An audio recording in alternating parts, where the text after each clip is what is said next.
Hello दोस्तों, मैं हूं Kashdeep Verma. Hindi voice notes YouTube channel में आपका स्वागत है। दोस्तों, हमारे चैनल हिंदी वॉइस नोट्स पर सौर मंडल का एक सीरीज चल रहा है। आप भी इस सीरीज का हिस्सा बन सकते हैं हमारे चैनल हिंदी वॉइस नोट्स को सब्सक्राइब करके। दोस्तों, आज के इस वीडियो में हम लोग पृथ्वी का आकार, पृथ्वी की घूर्णन गति और पृथ्वी की परिक्रमण काल के बारे में पढ़ेंगे। तो चलिए वीडियो स्टार्ट करते हैं। सबसे पहले देखते हैं हम लोग पृथ्वी का आकार। देखिए, पृथ्वी का आकार कैसा है? जियोड है या गुलाब है या भुआब है। जनरली आप लोग इमेज में देखते हैं कि पृथ्वी गोल शेप का दिखाई देता है, लेकिन वास्तव में ऐसा नहीं है।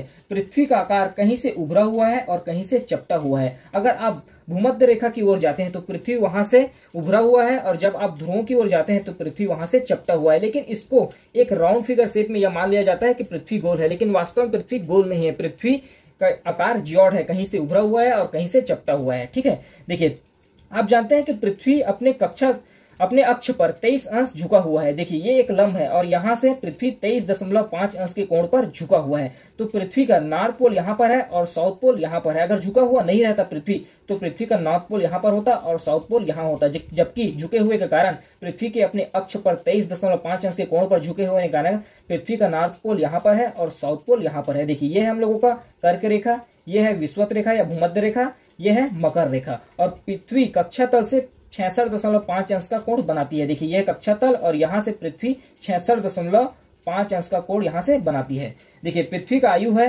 4.6 बिलियन वर्ष। पृथ्वी का आयु है 4.6 बिलियन वर्ष। उसके बाद देखते हैं पृथ्वी के धरातल का क्षेत्रफल। देखिए, पृथ्वी के धरातल का क्षेत्रफल है 51.1 करोड़ किलोमीटर। इसका भी विभाजन हम लोग दो भाग में करेंगे। पहला स्थल क्षेत्र, दूसरा जल क्षेत्र। देखिए, संपूर्ण पृथ्वी में 29% स्थल क्षेत्र है या 1/3 भाग में स्थल क्षेत्र है। दूसरा है जल क्षेत्र। संपूर्ण पृथ्वी में 71% भाग जल से भरा हुआ है या 2/3 भाग जल से भरा हुआ है। इसको भी हम लोग दो भाग में विभाजित करेंगे। पहला महासागरों का जल और दूसरा पीने योग्य जल। देखिए, महासागरों का जल तो पीने योग्य नहीं है। देखिए, 97% जल महासागरों में भरा हुआ है जो पीने योग्य नहीं है, और 3% जल पीने योग्य है जो ग्लेशियर में है और तालाबों, झील, नदियों में है। इसमें से 2.4% जल ग्लेशियर की ध्रुवों पर जमा हुआ है और 0.6% जल तालाबों, झीलों और नदियों में बह रहा है जो पीने योग्य है। इसको फिर हम लोग 5 भागों में विभाजित करते हैं। देखिए, ये जो संपूर्ण 71% जल है ये 5 महासागरों में विभाजित करते हैं। पहला है प्रशांत महासागर, दूसरा है अटलांटिक महासागर, तीसरा है हिंद महासागर, चौथा है दक्षिणी ध्रुव महासागर, पांचवा है आर्कटिक महासागर। देखिए, एक चीज और ध्यान रखिए कि ये 3 महासागर, प्रशांत महासागर, अटलांटिक महासागर, हिंद महासागर, ये तीनों में ही केवल 90% जल, पृथ्वी का 90% जल केवल इन 3 महासागरों में स्थित है। उसके बाद देखते हैं, देखिए, स्थल भाग। स्थल भाग को हम लोग 7 बड़े महाद्वीपों में विभाजित करते हैं। सबसे बड़ा महाद्वीप है एशिया महाद्वीप, फिर अफ्रीका महाद्वीप, फिर उत्तरी अमेरिका महाद्वीप, फिर दक्षिणी अमेरिका महाद्वीप, फिर अंटार्कटिका महाद्वीप, फिर यूरोप महाद्वीप, फिर ऑस्ट्रेलिया महाद्वीप। सबसे बड़ा महाद्वीप है एशिया और सबसे छोटा महाद्वीप है ऑस्ट्रेलिया। देखिए, नेक्स्ट देखते हैं हम लोग पृथ्वी की घूर्णन गति। पृथ्वी की घूर्णन गति। देखिए, पृथ्वी की घूर्णन गति का अर्थ होता है पृथ्वी अपने अक्ष पर घूमना। देखिए, आप लोग जानते हैं कि पृथ्वी सूर्य की परिक्रमा कर रहा है, लेकिन परिक्रमा करने के साथ साथ पृथ्वी अपने अक्ष पर भी राउंड राउंड घूम रहा है, गोल गोल घूम रहा है। इसी को कहा जाता है पृथ्वी का अपने अक्ष पर घूमना या पृथ्वी की घूर्णन गति। देखिए, पृथ्वी अपने अक्ष पर 23.5 अंश के कोण पर झुका हुआ है। देखिए, ये अगर एक लंब डाले तो इसका नॉर्थ पोल यहाँ पर होना चाहिए और साउथ पोल यहाँ पर होना चाहिए, लेकिन 23.5 अंश के कोण पर झुके होने के कारण पृथ्वी का नॉर्थ पोल यहाँ पर है और साउथ पोल यहाँ पर है। और इसी झुकाव को कहा जाता है अक्षीय झुकाव, और इसी झुकाव के कारण दिन रात का निर्माण होता है और दिन रात बराबर नहीं होते। देखिए, पृथ्वी का घूर्णन काल है, अर्थात पृथ्वी अपने अक्ष पर जो घूमता है वह 23 घंटा 56 मिनट 4.09 सेकेंड में एक राउंड कंप्लीट करता है। पृथ्वी अपने अक्ष पर एक चक्कर लगाने में 23 घंटा 56 मिनट 4.9 सेकेंड का समय लेता है। इसको हम लोग लगभग 24 घंटा मान लेते हैं। देखिए, पृथ्वी की गति है, अपने अक्ष पर घूमने की गति है 1670 किलोमीटर 1 घंटे में। 1670 किलोमीटर वह 1 घंटे में घूमता है भूमध्य रेखा से, और कुछ कुछ बुक में आपको 1667 किलोमीटर अपॉन हावर भी देखने को मिलेगा। तो हम लोगों ने दोनों डाटा लिया हुआ है, और पृथ्वी अपने अक्ष पर पश्चिम से पूर्व दिशा की ओर घूम रहा है। देखिए, आप लोग इसको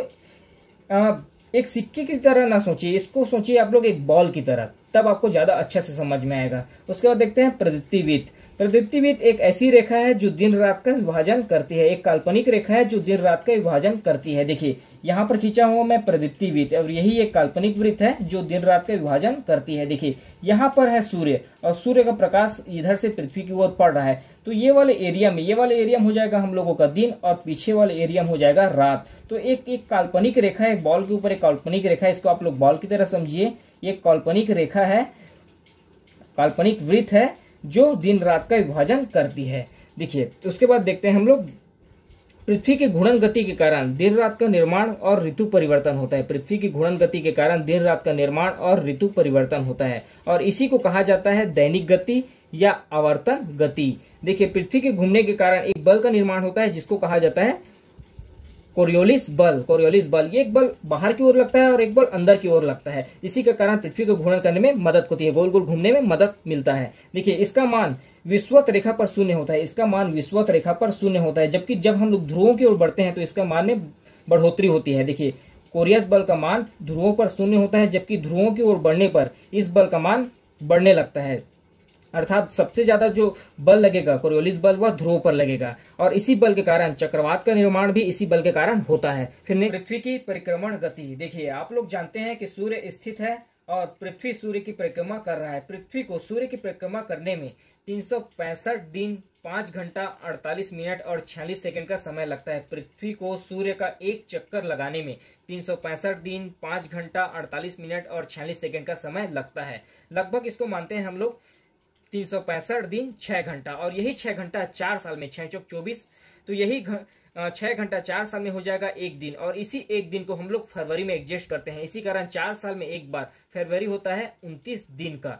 4 साल में एक बार हम लोग फरवरी को मनाते हैं 29 दिन का। वैसे तो फरवरी 28 का महीना होता है, लेकिन 4 साल में एक बार 29 दिन का महीना आता है फरवरी में, और इसी ये 6 घंटे के कारण ही आता है, और इसी को कहा जाता है अधिवर्ष या लीप ईयर। देखिए पृथ्वी की परिक्रमण गति है 29.8 किलोमीटर सेकेंड, अर्थात पृथ्वी 29.8 किलोमीटर एक सेकेंड में गति करता है। पृथ्वी 29.8 किलोमीटर एक सेकेंड में गति करता है सूर्य का। देखिए इसके इस परिक्रमण पथ की जो लंबाई है, ये परिक्रमण पथ है, सूर्य की परिक्रमा कर रहा है पृथ्वी, और ये परिक्रमण पथ है, और इसकी लंबाई है 960 मिलियन किलोमीटर। इस परिक्रमण पथ की लंबाई है 960 मिलियन किलोमीटर, और इसी पथ में पृथ्वी सूर्य की परिक्रमा कर रहा है, और इसी परिक्रमण गति के कारण ध्रुवों पर 6 माह दिन और 6 माह रात होता है। देखिए यह है पृथ्वी, और यह है पृथ्वी का ध्रुव, और इसी ध्रुव पर परिक्रमण गति के कारण 6 माह का दिन और 6 माह का रात होता है। देखिए यह है सूर्य, और यहाँ से पड़ रहा है सूर्य का प्रकाश, तो यहाँ पर अभी दिन है और ये वाले ध्रुव में है रात, और यही घूमते घूमते